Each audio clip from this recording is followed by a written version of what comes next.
Halo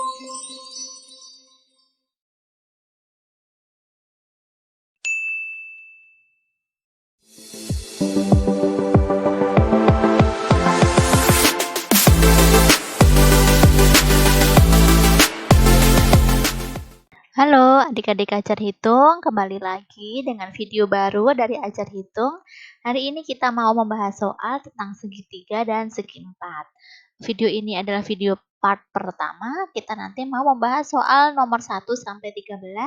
Jadi ikuti video ini sampai selesai ya. Langsung kita masuk ke soal yang pertama. Berikut ini adalah jenis segitiga berdasarkan besar sudutnya. Kecuali A. Segitiga lancip. Ya, segitiga lancip adalah segitiga yang besar sudutnya kurang dari 90 derajat, berarti A benar. B. Segitiga tumpul. Ya, segitiga tumpul adalah segitiga yang besar sudutnya lebih dari 90 derajat, berarti B benar. Yang C. Segitiga siku-siku, yaitu segitiga yang salah satu sudutnya besarnya sama dengan 90 derajat. Jadi C ini juga benar. Kalau D. Segitiga sembarang, ini adalah jenis segitiga bukan berdasarkan sudut, tapi berdasarkan panjang sisinya. Jadi, di bawah ini yang bukan jenis segitiga berdasarkan sudut itu pilihan yang D. Kita lanjut soal nomor 2. Dari pernyataan-pernyataan berikut ya, yang merupakan sifat-sifat jajar genjang. Jadi kita cek satu-satu ya. Yang pertama, sisi-sisi yang berhadapan sama panjang dan sejajar. Jadi jajar genjang itu bentuknya begini. Nah, sisi-sisi yang berhadapan ini itu tuh sama besar, ya. Ini sama ini juga dan sejajar. Iya, ini sejajar ya dengan ini juga sejajar dengan yang ini. Jadi, angka 1 ini benar. Lalu kita lihat yang kedua, diagonal-diagonalnya sama panjang dan saling tegak lurus. Jadi diagonalnya tuh ini, ya. Mereka tidak saling tegak lurus dan besarnya juga tidak sama panjang. Berarti yang angka 2 ini salah. Lalu yang angka 3, sudut-sudut yang berhadapan sama besar. Iya benar. Jadi sudut ini sama dengan ini, lalu sudut yang ini sama dengan yang ini. Berarti yang ketiga ini benar juga. Yang keempat, jumlah sudut yang berdekatan adalah 180 derajat. Iya benar, misalnya ini A, B, C, D. Jadi sudut yang berdekatan ini kalau ditambahkan 180 derajat. Jadi sudut A ditambah sudut B itu 180 derajat. Sudut A tambah sudut D itu juga 180 derajat. Demikian pula dengan sudut ini C tambah sudut D, dia juga 180 derajat ya. Yang ini juga sudut B tambah sudut C, dia juga 180 derajat. Jadi yang pilihan 4 ini benar juga. Jadi yang termasuk sifat-sifat jajar genjang itu angka 1, 3, dan 4. Jadi pilihan yang sesuai itu opsi yang C. Kita lanjut soal nomor 3. Perhatikan gambar di bawah ini. Garis PQ adalah titik-titik. Apakah garis subuh, garis bagi, garis berat, atau garis tinggi? Jadi perhatikan garis PQ, ini garisnya yang merah ya. Garis PQ ini tegak lurus, tandanya ini ada siku-siku di sini. Dan membagi sisi kanan dan kiri ini sama panjang. Jadi dari sini ke sini, lalu sini ke sini tuh sama, tandanya ini. Ya. Oleh sebab itu, garis PQ ini disebut dengan garis sumbu ya, karena membagi ruas garis AB menjadi 2 sama panjang. Jadi jawaban yang tepat untuk nomor 3 itu opsi yang A. Kita lanjut soal nomor 4. Perhatikan gambar. Urutan langkah-langkah melukis garis bagi pada segitiga di atas adalah titik-titik. Langkah pertama untuk melukis garis bagi itu adalah dengan menggunakan jangka kita buat busur yang memotong dua sisi segitiga. Titik pusat jangka berada pada salah satu titik sudut segitiga. Jadi misalnya di sini kita pasang jangka di sini ya, lalu kita buat garis di sini yang memotong dua sisi ini. Ya, misalnya Kakak kasih nama ABC. Jadi jangka di sini kita buat busur di sini yang memotong sisi AC dan AB. Jadi berpotongan di sini dan di sini. Ya, jadi yang pertama itu nomor 4. Ya, jadi kalau pertama nomor 1 pasti salah. Ya, jadi udah ketahuan jawabannya yang D. Kakak akan lanjutkan penjelasannya. Lalu langkah selanjutnya, dari kedua titik potong, tersebut ya, buat busur dengan jari-jari yang sama, sehingga kedua busur tersebut berpotongan di satu titik. Jadi dari titik ini, kita buat busur di sini, sret, ini nomor 3. Lalu dari titik di sini kita buat busur juga di sini, sret gitu ya. Jadi, ada busur 2 di sini, sret dan sret. Lalu bertemu di sini, ya. Jadi nomor selanjutnya kan nomor 3 sama nomor 2. Lalu langkah terakhir, hubungkan titik, sudut yang menjadi titik pusat jangka pada, langkah pertama tadi dengan titik temu 2 busur pada langkah kedua. Jadi titik, ini tadi pusatnya kita sambungkan dengan titik temu kedua busur tadi. Ditarik garis, nah terakhir adalah hasilnya, nomor 1 ya. Jadi, garis nomor 1 ini adalah garis bagi. Dia membagi sudut A ini menjadi 2 sama besar. Ya, jadi jawabannya sudah benar yang D. Kita lanjut soal nomor 5 ya. Perbandingan sudut-sudut dalam sebuah segitiga adalah 3 banding 5 banding 7. Besar sudut terbesar dari segitiga tersebut adalah titik-titik. Misal ada segitiga ABC, berarti sudutnya ada sudut A, sudut B, sama sudut C ya. Perbandingannya 3 banding 5 banding 7. Jadi ini tinggal kita kasih X, X, X. Jadi misalnya tuh sudut A yang 3X. Lalu yang sudut B itu yang 5X, sudut C yang 7X. Lalu di sini bangunnya sebuah segitiga. Sebuah segitiga itu total sudutnya, jadi kalau sudut A tambah sudut B tambah sudut C, itu 180 derajat. Jadi sudut A-nya kita ganti 3X, sudut B-nya 5X, sudut C-nya 7X, itu ketemu 180 derajat. Jadi kita cari nilai X ini berapa. 3 tambah 7, 10, tambah 5, 15. X sama dengan 180 derajat, jadi X-nya itu 180 dibagi 15. 180 bagi 15 berapa? 18 bagi 15, 1, sisa 3, 30 bagi 15, 2. Jadi X-nya nilainya 12 derajat, jadi bisa kita jawab sudut A tadi kan 3X, berarti 3 dikali 12 derajat, dia 36 derajat. Lalu sudut B, dia 5X, berarti 5 kali 12 juga ya, sama 60 derajat. Sudut C, dia 7X, berarti 7 kali 12 derajat, dia 84 derajat. Pertanyaannya, besar sudut terbesar. Sudut terbesar kan dia yang 7X. Berarti yang sudut C ini nilainya 84 derajat. Jawabannya yang C. Kita lanjut, soal nomor 6. Pada jajar genjang PQRS, diketahui sudut P sama dengan 3X plus 2 dan sudut S sama dengan X plus 30. Nilai X sama dengan titik-titik. Bangunnya jajar genjang, kakak gambarkan jajar genjang. Jajar genjang PQRS, jadi PQRS. Sudut P-nya di sini 3X plus 2, lalu sudut S-nya X plus 30 di sini. Sekarang disuruh mencari nilai X. Sudah kakak sebutkan di depan sifat jajar genjang bahwa sudut-sudut yang berdekatan tadi jumlahnya 180 derajat. Jadi sudut P ditambah sudut S itu 180 derajat. Jadi 3X plus 2 ditambah X plus 30 begini sama dengan 180 derajat. 3X ditambah X dia 4X, 2 ditambah 30 itu 32, sama dengan 180 derajat. Jadi 4X sama dengan 180 derajat, dikurangi ini pindah ke sini, 32 derajat. Jadi 4X sama dengan 180 dikurangi 32, 148 derajat. Jadi X itu 148 dibagi 4. Sama dengan ini 3 Lalu sisa 28 bagi 4, 7. Ya, ketemu nilai X-nya adalah 37 derajat. Jawabannya yang A. Soal nomor 7.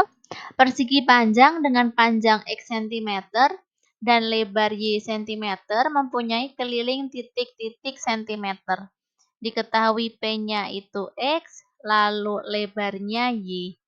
Ditanyakan keliling. Keliling itu rumusnya 2 dikali panjang tambah lebar. Sama dengan 2 dikali P-nya X, lebarnya Y. Ya. Jadi ini kali ini 2X ditambah ini kali ini 2Y. Jadi kelilingnya adalah 2X ditambah 2Y. Jawabannya sesuai yang C. 8 ya. Perhatikan gambar berikut. Keliling bangun di atas adalah titik-titik. Coba perhatikan. Kalau kakak geser sisi yang ini ke atas, berarti dia jadi begini. Kalau yang ini kakak geser ke atas, jadi begini. Ya, terus ini turun ke sini. Ya. Lalu ini kalau kakak geser ke sini, jadi ini. Ya. Kalau ini digeser ke sini, jadi ini. Jadi kakak sambung garisnya, ya, menjadi sebuah persegi panjang. Jadi panjang, kita tinggal cari panjang dari persegi panjangnya. Di sini ada garis ini, ada garis ini. Itu artinya ini sama dengan panjang ini, 15. Jadi di sini 15, di sini juga 15. 15 tambah 15, 30, ditambah 20, berarti panjangnya 50. Lalu lebarnya, ini sudah ada ya, full di sini 40 cm, otomatis di sini sama 40 cm. Tinggal kita hitung keliling, berarti 2 kali panjang tambah lebar. 2 kali 50 cm tambah 40. Jadi 2 dikali 90. 2 kali 90 sama dengan 180 cm. Jadi jawaban untuk soal nomor 8 ini yang D. Kita lanjut soal nomor 9. Perhatikan gambar di bawah ini. Keliling bangun tersebut adalah titik-titik.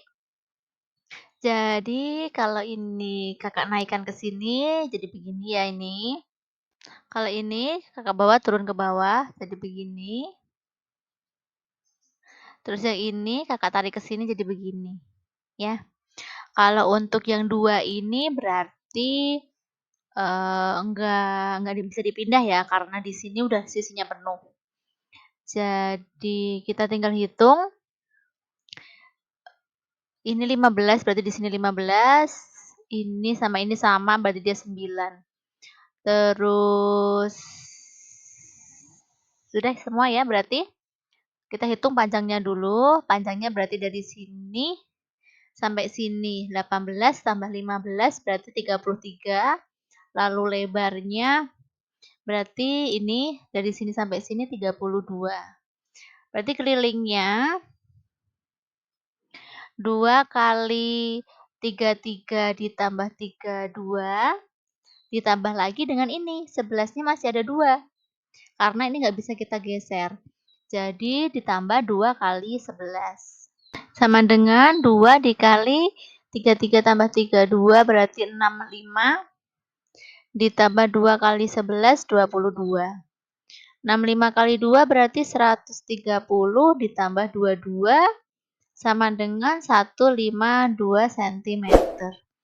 Jadi keliling bangun di atas 152 cm, jawabannya sesuai pilihan yang B. Kita lanjut soal nomor 10. Perhatikan bangun datar berikut. Luas bangun di atas adalah titik-titik. Bangun di atas ini dia segitiga sembarang.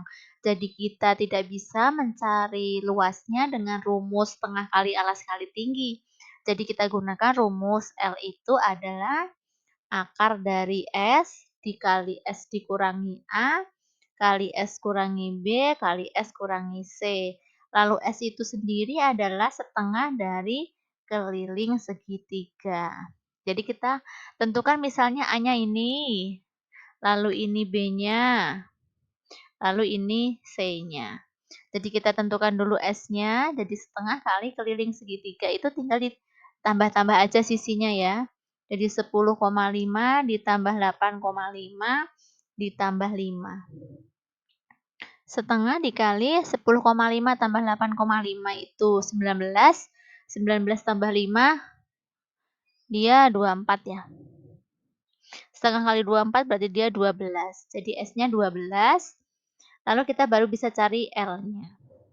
Jadi S-nya 12 dikali 12 dikurangi 10,5 dikali dengan 12 dikurangi dengan 8,5 kali 12 kurangi dengan 5. Jadi akar dari 12 dikali 12 kurangi 10,5 itu 1,5 dikali sama 12 dikurangi 8,5 itu 3,5 dikali lagi 12 kurangi 5.